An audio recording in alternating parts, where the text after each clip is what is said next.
Good afternoon, everyone, and welcome to an exciting session at LitFestX with author Kiran Manral, who was a journalist before, as she says, she quit to become a full-time mommy. She blogs regularly and was one of India's top bloggers, both on Tehelka and separately on gender issues as well. Her debut novel was published by Westland in 2011, and since then she's been churning out bestsellers. This year she's got three big book releases, and you know, uh, clearly, three releases in 1 year. Being a full-time mom, I'm sure there are a lot of other lessons that people on our show would want to know from her. Kiran, welcome to LitFestX. Thank you, Kumar. It's lovely to be here. So, the topic we had agreed upon discussing today was, romance in the age of the strong woman character now, and in this whole world of feminism and the way media, movies, popular fiction, etc., are describing the new woman, both in India and abroad. And we wanted to get your sort of opening views on it, since you've obviously created some fantastic characters in your novels as well. I don't really know why feminism and romance are considered antagonists. They aren't. I mean, you can be a feminist and you can love romance because at the end of the day, what is romance about? Romance is about wanting the happily ever after. And okay, I'm a product of the second wave of feminism. I came of age in the 90s, and to me, feminism was about having a career and being an independent woman, and not really looking at a man for all my satisfaction emotionally and otherwise. But having said that, I think we are a generation now that knows who we are. We are not really trying to prove too much of the bra burning and all that's all behind us. We've got the pill, we've got reproductive rights, we know where we stand for ourselves, and our characters reflect that in the romances we read. There are women characters who are strong, who are on a personal journey of discovery, and on the way they're finding love and they're finding desire, and they are very much in control of the situation.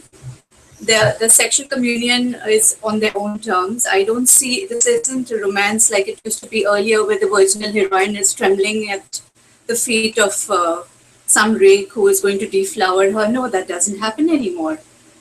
And to push things back a little further, Kumar, I would think the first feminist romance was when Elizabeth Benning turned down Mr. Darcy, and she refused to marry, and she refused to get married for monetary benefits. And then finally, the whole thing about her being a very strong-minded woman. That's how it all began. We are strong-minded women who like to read about strong-minded women finding love, finding affection, being valued for themselves, and that's a lovely thing, I think. Right. Fortunately or unfortunately, there's been an entire generation of people who've been fed a certain characterization of women in romance writing or movies or television shows, where clearly this perception emerged that feminism and romance cannot coexist. The idea of having a woman who is portrayed as a strong character, who knows her mind, who knows what she wants, and with a certain level of independence, is not seeking the kind of romantic relationships that we would have assumed. So even on Indian television or even movies, if you see, it's only now in the very recent times that you're seeing portrayal of women characters who could be independent, who could be strong-minded, and yet maybe ready for a romance in the traditional sense that has been portrayed. Do you think that do you think that these characters, both in media and in writing, in fiction, have not then done justice to women? See, let's put it this way. We turn to a lot of art and literature for escape. There is realism, there is escapism, and we need to be very clear about what we are looking for in the medium that we are approaching, whether it's cinema, whether it's books, whether it's popular fiction, whether it's literary fiction. So while we may look at a certain book, we return to a certain book and we try to see ourselves in the protagonist's journey as a reader, it is not necessary that we may want to follow through that same journey with the protagonist. So there's a very clear distinction we need to make between escapism, between reading for pleasure, and between actually living out what we're reading. Having said that, romance is one of the most popular genres, whether written by women or men, but predominantly internationally, romance is written by women, though there are many male writers who write romance equally well and are very popular. The thing is, everybody is looking for a happily ever after, and if you get it in your real life, wonderful. If you don't get it in your real life, you're looking for it in the fiction you read or in the books, the movies you watch. Strong women characters, yes, the women characters are very strong now. They have been very strong women characters. I remember reading Jane Eyre when I was very young, and I was very impressed by that character. And that was a romance. That was a very atypical romance at the time, because she chose to marry Mr. Rochester, who was not the ideal partner. I mean, she could have married the very perfect curate. But that was a romance, and that was a romance where the protagonist had it on her own terms. So I think we've had strong female characters all along. We've had romances with strong female characters. And if the reader knows and understands the difference between, which I think every reader does, you know what is real life, you know what is fiction, what is imagination, and you are bartering a period of your time to escape, to relax, to be chilled out, reading whatever you are. And that's a plea bargain that's made.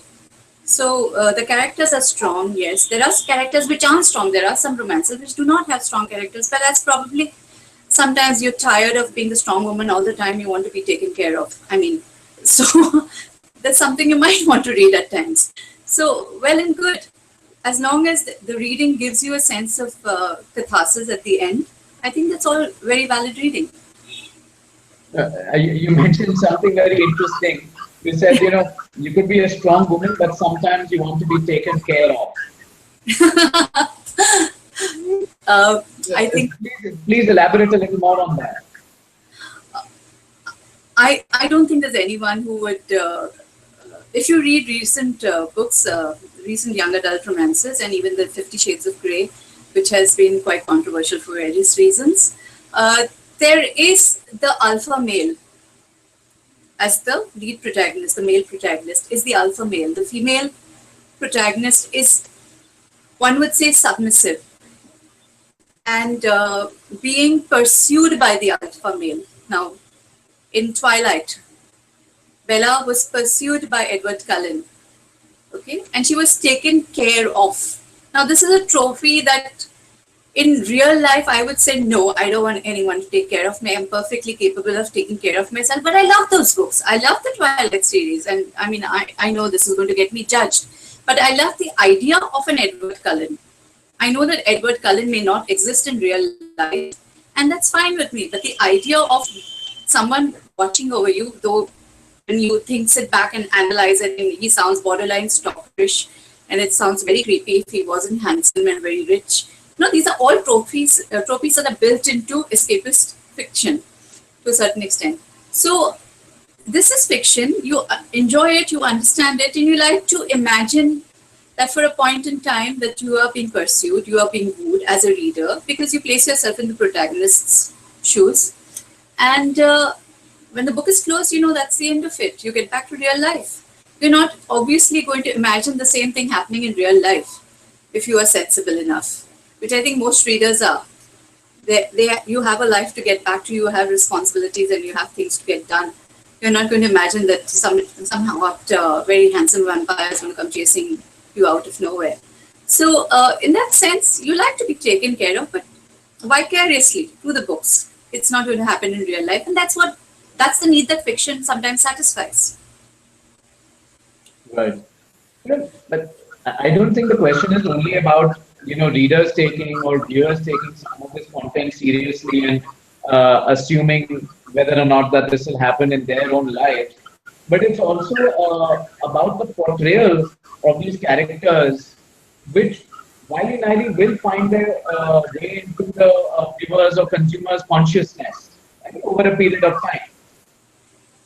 Um, I think there is over a period of time we tend to tend to consume a vast genre of literature of popular culture, and if you're watching crime thrillers, yes, there is a certain chance that a certain segment of an audience may get inspired by crime thrillers, but for the majority, it is just watching.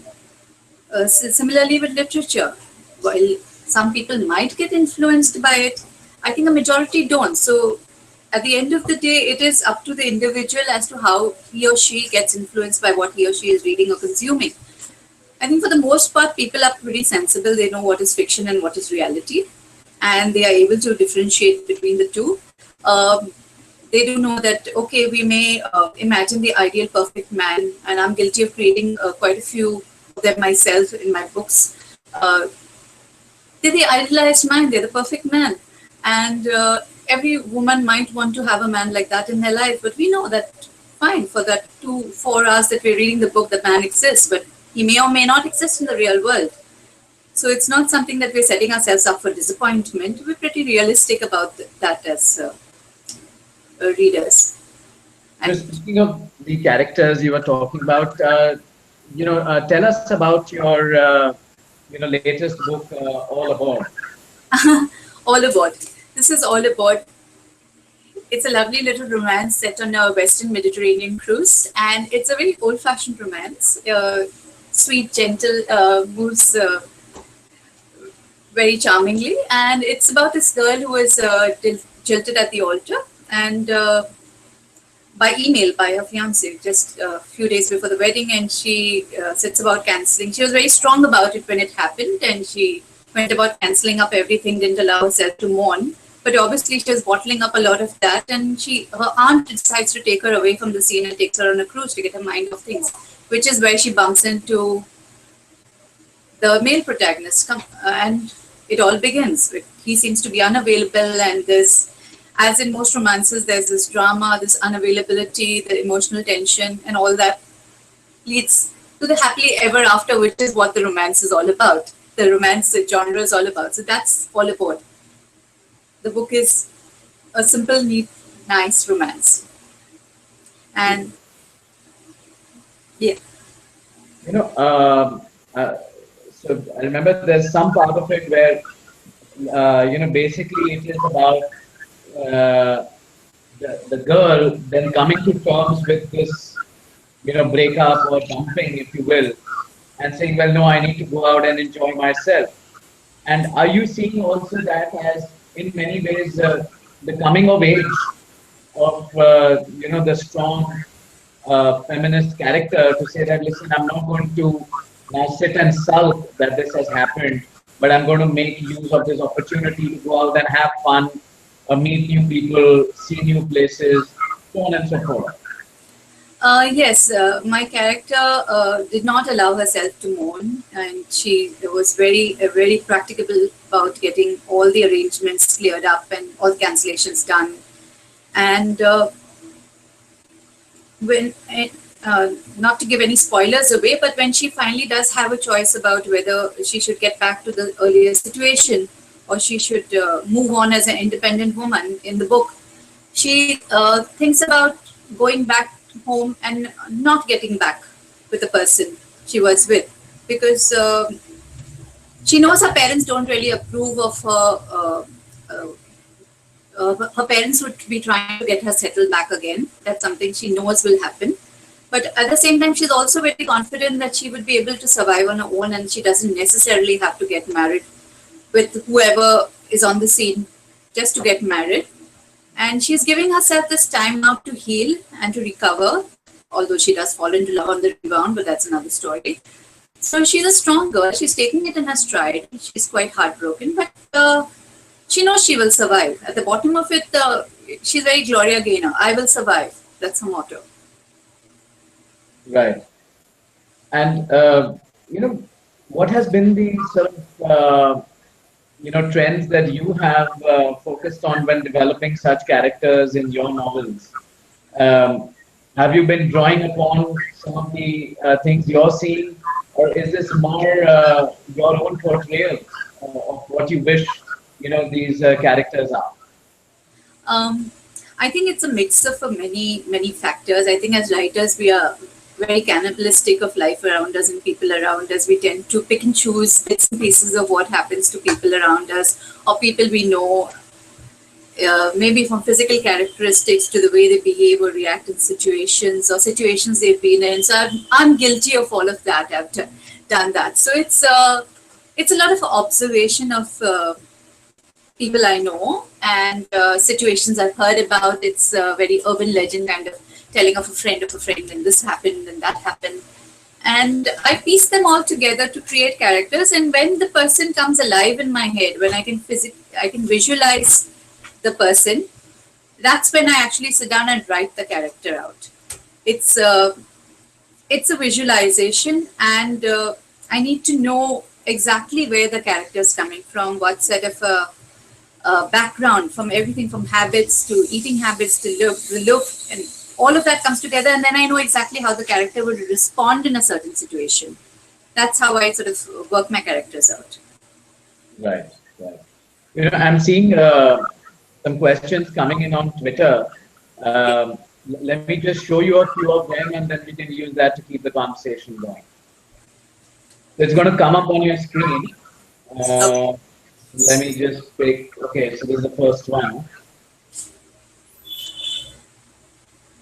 So it says, why does one aspect of personality need to override another, and what's so new about feminism suddenly? And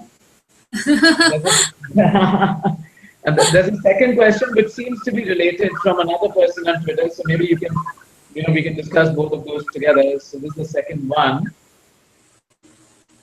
and this one is the concept of self-identity was always there. What made it put under threat in the last couple of years? To take the first question, I think aspects of personality don't override one another. They always tend to cohabit, maybe not peaceably, maybe with some amount of conflict, but there's always a certain cohesion of various aspects that go into building a personality. And while we can be strong and independent and determined feminine women, we can also want romance, and we can also want love, and we can also want being pursued and a happily ever after. So these are coexistent. They are not necessarily antagonistic, or they're not conflicting. I think the concept of a woman being independent and a woman wanting love should not be, and wanting romance should not be considered disparate things. And feminism, there's nothing new about feminism. It's only the way that feminism is being perceived keeps changing with every generation. Earlier we started with the first wave, which was the right to vote and the right to equal rights and the right to various other rights that we were struggling. Then it was the right to reproduction and the rights over our own bodies, and the entire very militant feminism that came about with the second wave of feminism. And now we're in the third wave of feminism, which is rather fluid, where we're re-examining our concepts of feminism and femininity and gender constructs and a lot of things. I mean, it keeps redefining itself generation from generation. So feminism itself is in a state of flux right now. We're searching for many answers. We are finding ourselves. We are embracing different. With embracing people from the LGBT community. We are different identities and transgender. So there's a lot of flux in the world of feminism itself right now. And I'm sorry, I've forgotten the second question in this entire thing. Could you I'm going to show it to you again. Yeah. So it is, yeah. So it says the concept of self-identity was always there. What made it put under threat in the last couple of years? The concept of self-identity was always there. I don't know if the concept of self-identity has been put under threat at all. I think a better word would be that we are now questioning ourselves more. We are questioning identities better. The brackets that we sort of put ourselves into very conveniently earlier, we are more opening to questioning those brackets and to questioning our concepts about self, identity, gender, uh, ideologies, and that's a wonderful thing because it lets us open up to so much more that we would not have considered earlier. So, in a sense, we are in a very exploratory frame of mind right now with regards to gender, with feminism, with everything. And I'm very keen to see where we are headed, very honestly. Kiran, very interestingly mentioned, that we are like at the third sort of wave of feminism. And are you seeing this wave more determined by extraneous factors in terms of, the influence of media, the influence of cinema, the influence of sort of, global trends, global issues, rather than something which was more intrinsic? So I think the first two waves, like you mentioned, were more about issues and rights at the core, and which individuals felt strongly for from within. Do you see the third wave being a little more externally driven? I think the rights have been uh, the. I think every generation has different issues that it must negotiate, and there would be differences because there's a lot quicker dispersal of information in the internet age. There's a lot quicker reaction time. Uh, there is this great phenomenon of the Twitter and the World Wide Web, which lets us put out our opinions immediately and get responses immediately and get called out on responses if they're not adequate. So, in that sense, we can reach out easier, we can define, redefine, get information easier. So, influences are much wider than they were earlier. I mean, but having said that, I think the third wave of feminism is something that has is reaping the benefits of the efforts put in by the earlier feminists, where we started off with fighting for the right to vote and fighting for the right to education and all the basic rights that have come down over the ages, and equal pay and reproductive rights and rights to our own body. I mean, it's still going on in many parts of the world. But at the end of the day, I think as women negotiate the territories of professional world, as well as balancing their biological role as a parent and mother, being the primary caretaker, I think things are going to change, and things will definitely get a lot more different. We can already see it happening. We can see women accepting the fact that they can have that they have certain roles biologically, and they choose to accept it to do those roles, but that it doesn't define them completely, and there is a lot more to them than purely what is considered appropriate for them. So as somebody very interestingly said, that this is the generation that says that it is possible to have a push-up bra and a brain at the same time. So I think that's an interesting comment on how feminism is moving ahead. We're still, at a phase where people say that women can't be funny, and so you get a lot of sexist comments still happening. But on the flip, you would still have women, very smart, funny women out there, who are standing up and telling in your face and telling you, showing that it isn't true. So there's a lot happening on. No, certainly. I mean, one cannot deny that those days are gone, where when one could say that women cannot be smart and funny, or cannot have a career and be a good homemaker and a good mother. Clearly, we are seeing hundreds and thousands of women who are embracing 2-3 worlds at the same time, and making it all work, and making it work very well. As we come to the close of this session, just one final question about your book, All Aboard. So, like you were mentioning, there's a lot of romances about living happily ever after. What is your message to your readers and the viewers of this show, that with this book, can they expect to have this lovely feeling of living happily ever after? Kumar, very honestly, I think happily ever after is just the point at which you end the story. So, but yes, we all deserve a happily ever after, and we all have the right to search out a happily ever after. So, whether it is in a book or a play or a movie or anything or real life, go out there and search for your happily ever after. That's all I'd like to say. Well, thank you so much, Kiran. It's really fun chatting with you. And I'm sure people watching this session live and many more who will watch the recorded version will be curious, and your fans would like to get their hands on your latest book and your subsequent one this year. And we wish you all the success. Thank you. And I'm going to do a little plug for my books right here. So these are the books. Please do buy them. They're good fun reads. You Thank you. know, hold them out a little closer so we can see the exact titles and everything. Is this clear enough? Yes, yes. Great. Super. All the best, Kiran. Take Thank you care. so much, Kumar. This was lovely. Thanks. Thank you. Bye. Bye.